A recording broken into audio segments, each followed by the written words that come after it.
Some people have asked that I go after Anita Sarkeesian yet again for some of her latest videos, both on her personal channel and her latest in her high-budget melodrama Feminist Frequency presents Fuck Video Games, Sincerely Feminism, the motion picture, starring Anita Sarkeesian as the person who's always right.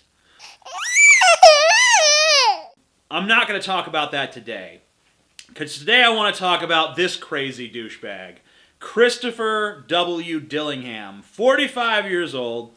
He tied a bomb, a homemade bomb, around the neck of his dog, Cabela, a yellow lab, and went a safe distance away, blew her up. The cops arrive, there's dog pieces all over the fucking yard. Obviously this story is disgusting, but if you're looking for a bright side, it is something you can say to your dog to scare them next time they, piss on the floor or something, like, "Don't make me go Christopher W. Dillingham on your ass, you little mongrel! I'll fucking destroy you!" But I know it's a cliche, but I like dogs better than I like people, so thinking about this deranged piece of fucking human shit tying a bomb to this dog's neck really fucking disgusts me. It really gets under my skin. But I realize the guy is fucking insane, because here's another fact the police discovered when they arrived on the scene. This guy had thrown all of the metal objects out of his house because he was convinced that they were possessed by demons. So this guy is a lunatic.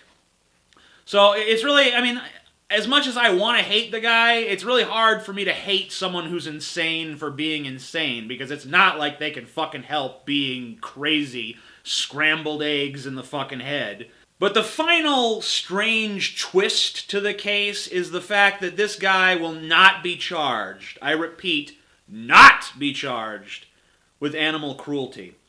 Thankfully he's going to be charged with other crimes, and they've set a really high bail for him, so they seem to understand that this guy is dangerous, but they're not charging him with animal cruelty, and the reason is because the dog didn't suffer.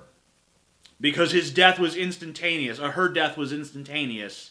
It doesn't qualify as animal cruelty. Well, I'm not like one of these PETA fucks, but if our definition of animal cruelty doesn't include blowing up your dog, then I think we might want to make some revisions? Maybe? Yeah. As cruel as Christopher W. Dillingham is, he's probably not quite as cruel as the Miami Beach police, who recently tased this 18-year-old boy to death, Israel Hernandez-Llach.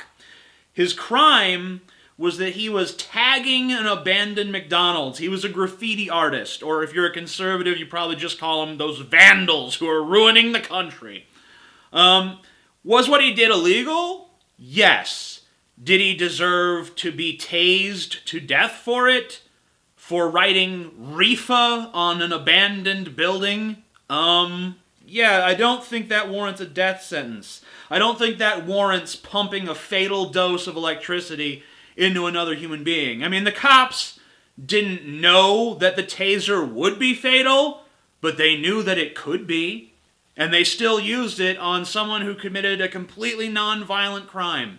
Electrocution has been used to execute people in this country before, but we used to have a trial first, and we used to do it for crimes a little bit more serious than defacing a fucking building.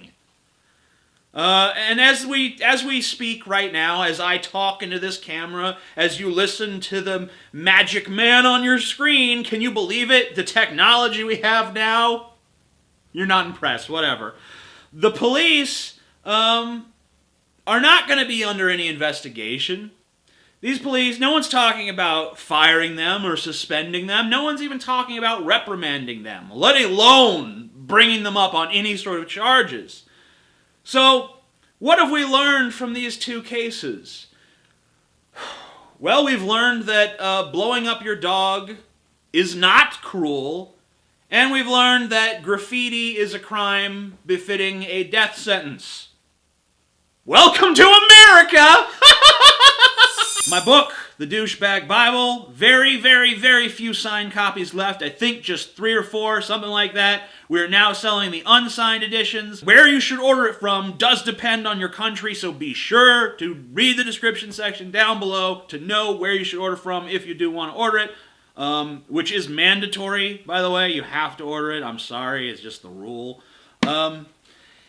Yeah, so anyway, if you like this video, you should probably give it some love, comment on it, tell me what you think, blah, blah, blah. You know the fucking drill. Is this your first day on YouTube or what? You saying I'm fucking so fat I'm rolling, Scotty? Is that what you're trying to say? Is this a fucking fat joke from you? Yeah.